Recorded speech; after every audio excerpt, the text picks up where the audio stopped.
O estagiário estava revisando conteúdo sobre o mercado de ações e se deparou com a seguinte dúvida: quem é o responsável por recolher o imposto de renda sobre os ganhos líquidos nas operações com ações realizadas em bolsa, tá? Então, o que acontece é o seguinte, olha só, quando eu, Lucas, decido comprar ações, né, decido botar meu dinheiro em ações na bolsa de valores, né? Então, comprar lá Petrobras, comprar Gol, comprar Vale, seja lá o que for, né? Eu vou então negociar de forma direta essas ações, tá? Se for através de fundo de ações, ou seja, não é nesse formato aqui, né? Eu escolhendo direto através de um fundo, quem recolhe é o fundo, porque tem alguém fazendo para mim. Nesse caso, em que eu compro por uma corretora de valores, eu mesmo escolhendo as minhas ações, tá bom? O responsável pelo imposto de renda não é o fundo, porque não é um fundo, não se trata de investimento em fundo, mas sim o próprio investidor, eu mesmo recolho. Então, por exemplo, tá? Eu tenho duas situações, né? Eu tenho day trade, que é comprar e vender o mesmo ativo no mesmo dia, né? E swing trade, que é comprar e vender em dias diferentes, tá? Day trade é 20% de imposto de renda e swing trade, que são dias diferentes, 15%, tá? No day trade, lembrando, no day trade fica 1% na fonte, ok? E no swing trade 0,005% na fonte, tá? A fonte, quem recolhe, quem retém esse dedo duro para dedurar que eu fiz a operação é a corretora. A corretora onde eu estou operando. Então, corretora XP, BTG e assim vai, tá? E o restante, por exemplo, pegar no day trade aqui que o cálculo fica mais fácil, né? Então, qual o total do imposto de renda para day trade? 20%. Se fica 1% na fonte, né, de antecipação que a corretora retém, então eu tenho que pagar mais 19%, né? 20% é o total. 1% da corretora retém, sobra 19%. Como é que eu pago isso? Através de DARF, que é o documento para arrecadar a receita, né? Documento que eu pago os meus impostos. Quem recolhe isso? O próprio investidor, através de DARF, até o último dia útil do mês subsequente. Então, operei agora em junho, né? 9 de junho hoje, eu tenho que pagar até o último dia útil de julho, esses 19% aqui. No swing trade é a mesma coisa, até o último dia útil do mês subsequente através de DARF, né? Tirando aquele pedacinho que já foi antecipado pela própria corretora, tá? Essa é a ideia. Portanto, né? Letra D de dado é a resposta para você, tá bom? Os dois primeiros, né? Administrador e gestor, seriam administrador de carteira, até um serviço que tem, mas seria no caso de terceirização, né? Então, no caso de um fundo de investimento, não é o caso aqui, porque eu estou comprando direto. E a corretora é somente o que fica na fonte, tá? Só vai ser corretora quando ele se falar do da fonte, né? O imposto de renda na fonte. Aí 1% no day trade e 0,005% no swing trade é sim responsabilidade da corretora. D de dado para você. O estagiário está, deixa eu pegar aqui, o estagiário amarelo. O estagiário está ajudando no setor de compliance de uma instituição financeira e recebeu a tarefa de entender como devem ser feitos, semana passada, os testes periódicos de aderência às normas internas pelos colaboradores. Ele ficou em dúvida sobre a forma como esses testes devem ser realizados. Bom, o que acontece é o seguinte, tá? O que são esses testes internos de aderência às normas internas pelos colaboradores? Bom, esses testes que devem ser, como o próprio nome diz, periódicos, né? É justamente para ver o quão aderente os colaboradores estão. É como se fosse um teste de incêndio num prédio, né? Pô, vamos fazer uma simulação. Vai todo mundo descendo pela escada. Não sei se você já passou por essa experiência ou não. Alarme de incêndio bombando, a galera descendo pela escada. Isso é uma simulação só para ver em quantos minutos a gente vai sair. Aquilo é um teste periódico de aderência, para ver se eu estou aderente para uma situação de emergência. As instituições financeiras também têm que fazer isso, porque a instituição financeira, recentemente a gente teve, semana passada, né, um roubo gigante de bilhões às instituições, né, dentro do Banco Central e tal. Aquilo teve uma quebra de protocolo, uma quebra de norma interna. Não foi feito conforme o compliance estava orientando, né? Então, na prática, eu tenho que fazer testes periódicos? Sim. Como que são esses testes periódicos de aderência às normas internas? E aí foi o que a questão veio perguntando para você. E na prática, Eles podem ser feitos tanto de forma presencial ou remota, né? Não necessariamente tem que ser presencial. Todo mundo agora apertando Enter, pode ser remoto. Porra, é lógico que pode ser remoto, né? Hoje com a tecnologia a gente tem muito isso de acesso remoto, né? Então, não necessariamente tem que ser presencial ou remoto, desde que, logicamente, tenham controle e seus registros adequados, tá? Então, a gente sai fora, né, fala assim, garantindo a presença física do colaborador, não quer dizer, porque muitas vezes, inclusive, hoje tem home office em instituições financeiras, tá? Exclusivamente remota não quer dizer também, tá? E AD somente quando houver indícios de descumprimento? Não, porque são testes periódicos, testes de segurança. Você tem que os fazer, mesmo que não haja um descumprimento claro acontecendo. Tá tudo bem, não tá tendo claros indícios de descumprimento. Você tem que fazer os testes periódicos internos também, para ver se a instituição financeira está aderente às normas de segurança do que está acontecendo lá no dia a dia da agência, da instituição financeira, etc. Tá bom? C de casa é a resposta para você. Bora para a próxima? Durante o estudo sobre tributação de investimentos, o estagiário perguntou ao assessor qual é a periodicidade, do recolhimento de imposto sobre os lucros obtidos por pessoa física em operações comuns com ações, tá? Excluindo o day trade, isso que nem precisaria ter, mas enfim, estava ali só para te complicar, tá? Então, o que acontece, tá? Como é que é a apuração dos ganhos, dos lucros para fins de imposto de renda em ações, tá? Então, por exemplo, o que eu vou pegar aqui para dar um exemplo, vou fazer o seguinte, tá? De novo, ele deixou muito claro que ele não quer day trade. E day trade, na verdade, vai ser a mesma regra, mas ele exclui o day trade, ele quer falar só de não day trade, tá? Durante o mês, você pode fazer várias operações. Então, vamos supor aqui que estejamos no mês de junho, né? Mês que nós estamos aqui. E aí hoje, no dia 9, você fez uma operação, dia 11 fez operação, dia 12 dia 12 é dos namorados, você namorou, não quis fazer isso aqui. Dia 18, dia 21, tá bom?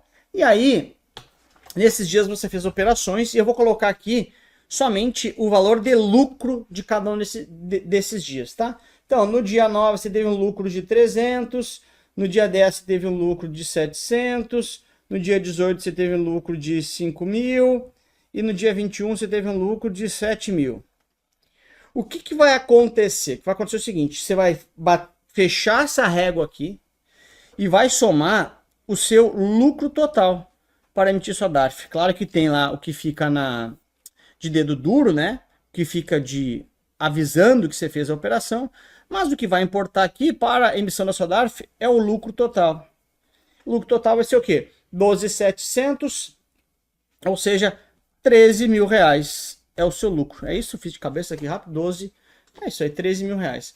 13.000 reais é o seu lucro no mês de junho. Portanto, a sua DARF, você vai emitir uma DARF única.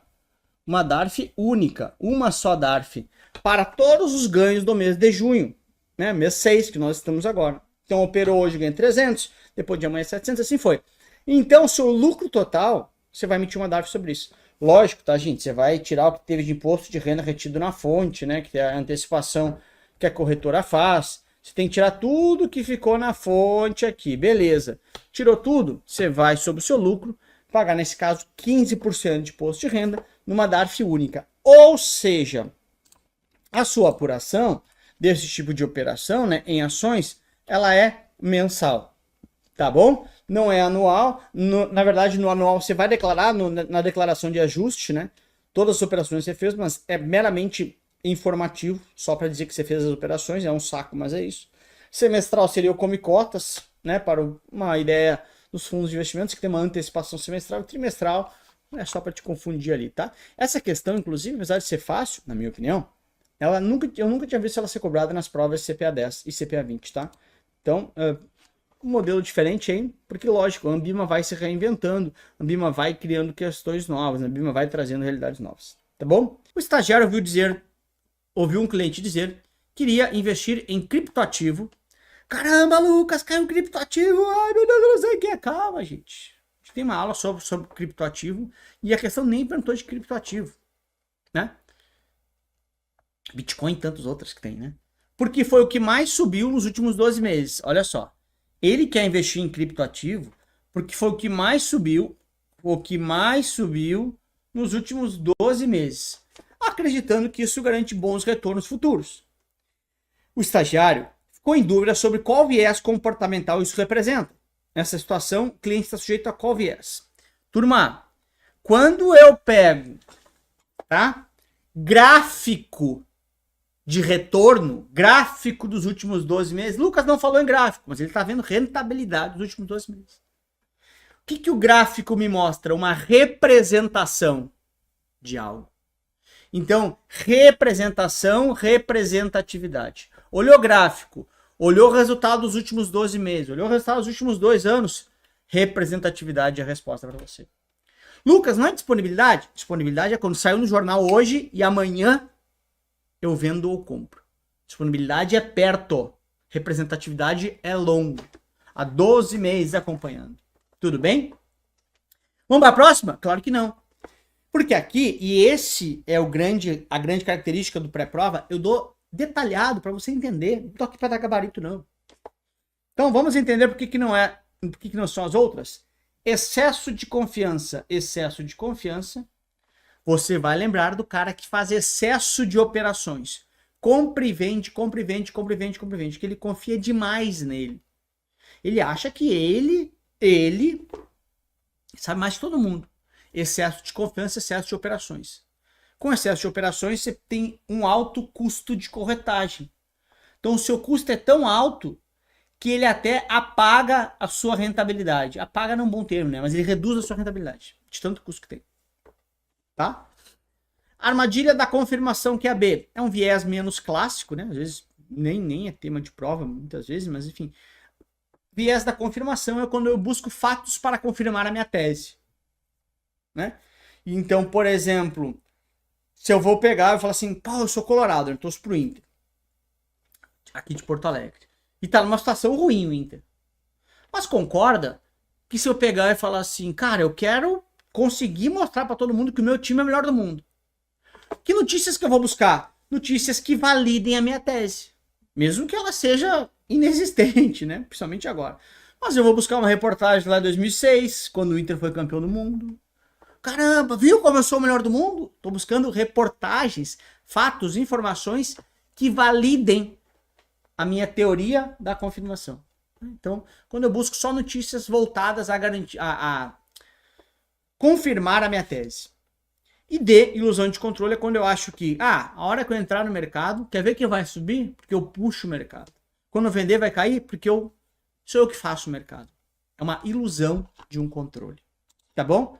Os 4 vieses aí das alternativas. Durante o atendimento a um cliente, o estagiário ficou em dúvida sobre como funciona a tributação de um resgate do tipo PGBL com tabela progressiva. Ele perguntou ao assessor, qual é a alíquota de IR aplicada no momento do resgate? Caramba, vamos falar sobre as tabelas de imposto de renda, vamos agora, tá? Lembrando, né, eu tenho 2 tabelas de imposto de renda para a Previdência. Uma tabela é a regressiva,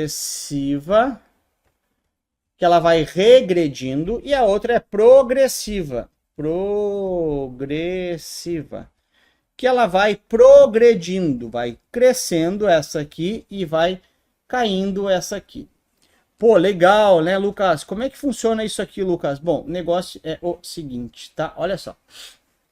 Na regressiva, ela vai regredindo conforme o prazo. Quanto mais prazo, mais tempo eu fico, menor ela regride com o tempo, tá? Ou seja, o que importa aqui é o tempo que eu fiquei. Tá bom? Deixa eu pintar aqui para ficar bem claro para você. Na regressiva, o que importa é o tempo. Pô, legal, já entendi. Na progressiva, ela vai progredindo, vai crescendo, conforme aumenta a sua renda. Então, o que importa na progressiva é quanto você tem de renda. Tá bom? Legal. Então, o que acontece é o seguinte, tá? Na regressiva, a seguradora, quando você entende a lógica das coisas, gurizada, não decora nada. Na regressiva, tá? Quando você pede o resgate, a seguradora sabe exatamente o tempo que você ficou lá dentro, né? Olha, entrou em 2010, saiu em 2008, ficou 8 anos. Não tem dúvida. Então, ela pega 100% daquele imposto de renda na fonte. A seguradora resolve tudo. Já na progressiva, ela não sabe a sua renda, ela não tem acesso à sua renda. Será que ele ganha R$1.000 ou 100 mil? Lembra que a progressiva aumenta conforme a sua renda. Entende a lógica das coisas. Então, o que a seguradora faz? Ela deduz sempre 15% e o restante você vai fazer na sua declaração anual de ajuste. Ela só deduz ali os 15%, que ela é obrigada, o restante você faz na declaração anual de ajuste, que pode chegar até 27,5%. Ou você pegar de volta os 15%. E na regressiva, não. Regressiva, claramente, eu sei o prazo, então eu já deduzo tudo. Então, na progressiva, sempre vai ser 15%. No PGBL, 15% sobre o total. E no VGBL, 15% sobre os juros. Tá bom? Essa é a ideia. O estagiário está estudando a resolução número 30 da CVM. Aqui tem um ponto, tá? Vocês veem, às vezes, essa... Caramba, resolução 30, eu não sei o que é, vocês travam. Calma, continua lendo a questão, você vai ver que não precisa saber quem é a resolução 30, né? Então, olha só. Resolução 30 que trata sobre a atividade da recomendação de produtos de investimentos para clientes. Como recomendar produtos para clientes. Encontrou um ponto importante durante os estudos. Ele descobriu que é uma situação que o profissional está proibido de recomendar produtos ou serviços ao cliente, mesmo quando o cliente solicita orientações de onde investir. De acordo com a resolução, é vedado ao profissional recomendar produto de investimento quando... Então, olha só. Quando que isso é uma instrução da CVM que diz como que eu devo recomendar produtos. Então, ele fala assim, caramba, você não pode recomendar produtos com informações não atualizadas. Por que que você não pode? Porque pensa comigo, eu preciso das suas informações de você tem filhos ou não, qual o seu objetivo de investimento, qual o prazo de investimento, qual a sua ideia com esse dinheiro, porque ao saber essas informações, isso é vital para eu te ofertar um produto com a característica A ou B. Que nem eu falei ali antes. Vamos supor, meu sonho é levar para Disney o meu filho ano que vem. Adianta você me dar um título que vai me resgatar daqui a 10 anos? Não está adequado, não está com suitability, né, que é adequação. Então, ele não me deixa sugerir investimentos quando as informações do perfil não estão atualizadas. Eu não posso fazer isso, ok? A não ser que o cliente assine um termo de consentimento que ele está ciente daquilo, que eu não entregarei as melhores indicações porque não está querendo atualizar os dados dele, tá? B, o que não fala sobre o prazo de investimento do produto que não for informado ao cliente. Isso é de produto especificamente, né? Não de adequação para o cliente. Tá? Então, isso é um prazo específico. Falando também que se for pensar ações, por exemplo, não tem prazo de vencimento, né? Ações é para sempre. Os dados sensíveis do cliente, segundo a Lei Geral de Proteção de Dados, não estejam atualizados. Então, dados sensíveis, poxa, aqueles dados que não podem ser e-mail, por exemplo, é um dado sensível, não é o caso, tá? Tem a ver com Lei Geral de Proteção de Dados. E o retorno esperado do produto no investimento não for informado ao cliente. Também tem produtos que não têm retorno esperado, renda variável, câmbio, etc, não tem o retorno esperado determinado, tá bom? Portanto, letra A de amor, fazer um coração para vocês aqui, letra A de amor é a resposta certa para você. Durante só, CPA 10 pode dar um descansinho aí, tá? Durante uma aula de finanças comportamentais, o estagiário ouviu o professor dizer que o investidor racional, que pensa, busca sempre a melhor relação entre risco e retorno. Com base nesse conceito, qual das alternativas abaixo melhor representa o comportamento desse investidor? Cara, isso aqui é o seguinte, Lucas, caiu um negócio lá sobre investidor racional, não sei, calma, gente. Seja racional. Um investidor racional vai buscar a melhor relação entre risco e retorno. Simples assim. Ou seja, ele vai buscar sempre andar o máximo possível de distância com o menor combustível possível. É andar de carro. A gente quer chegar mais longe com menos combustível. Um bom consumo do carro. Isso é ser racional. Porque eu estou indo mais longe com o mesmo combustível. Um carro 1.0 é um carro que é mais racional. Ele vai mais longe com os mesmos 30 litros de combustível que um carro que gasta muito. Então, racionalmente, do ponto de vista econômico, eu deveria andar com esse carro. Essa é a ideia. Então, o investidor racional é aquele que escolhe o investimento com maior retorno para o mesmo nível de risco. Porque que eu tenho mais distância com o mesmo nível de combustível. Né? Olha, aceita menor retorno mesmo com mais risco? Não, se eu tenho mais risco, eu quero mais retorno. Tá fora. Prefere menos retorno com risco igual? Claro que não. E a D? Evita qualquer tipo de risco. Não é verdade. Ele não é avesso a risco. Né? Ele é racional. Tá bom? Então, C de casa por milagre aí, né? Não foi letra D. O estagiário está estudando sobre os instrumentos. Olha só, de novo, tá? Se eu ler só a pergunta, né? Tô dizendo isso para a hora da prova, tá? Você ganha tempo. Analise afirmações sobre ADRs. Isso aqui tudo é história. Então, leia a pergunta, porque às vezes essa pergunta vai, inclusive, ajudar a nortear o que eu quero buscar de dados aqui. E tudo que eu faço com orientação, eu faço melhor. Tá bom? Então, vamos lá. ADRs, tá? Deixa eu pegar ADRs aqui, pegar uma folha em branco para explicar para vocês o que são ADRs e BDRs, né? Ó, ADR.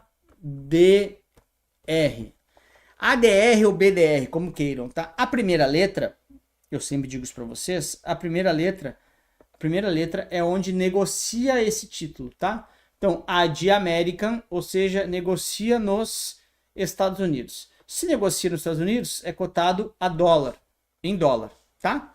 Mas ele negocia nos Estados Unidos de alguém que é da rua, DR, da rua, ou seja, negocia nos Estados Unidos de alguém que é do exterior. Ou seja, negocia lá de uma empresa que não é de lá. Alguém que é da rua dos Estados Unidos. No caso de BDR, negocia aqui no Brasil, B de Brasil, com alguém que é da rua. Alguém que é de fora. Então, qual que é uma DR, por exemplo? Itaú. Negocia lá nos Estados Unidos e não é de lá, é brasileiro. Petrobras, mesma coisa. Então, é a oportunidade de um cidadão americano, lá, portanto, comprar essas ações que são não americanas na Bolsa dos Estados Unidos. Lembrando que não é uma ação, né? É um recibo de ação. Então, vamos lá.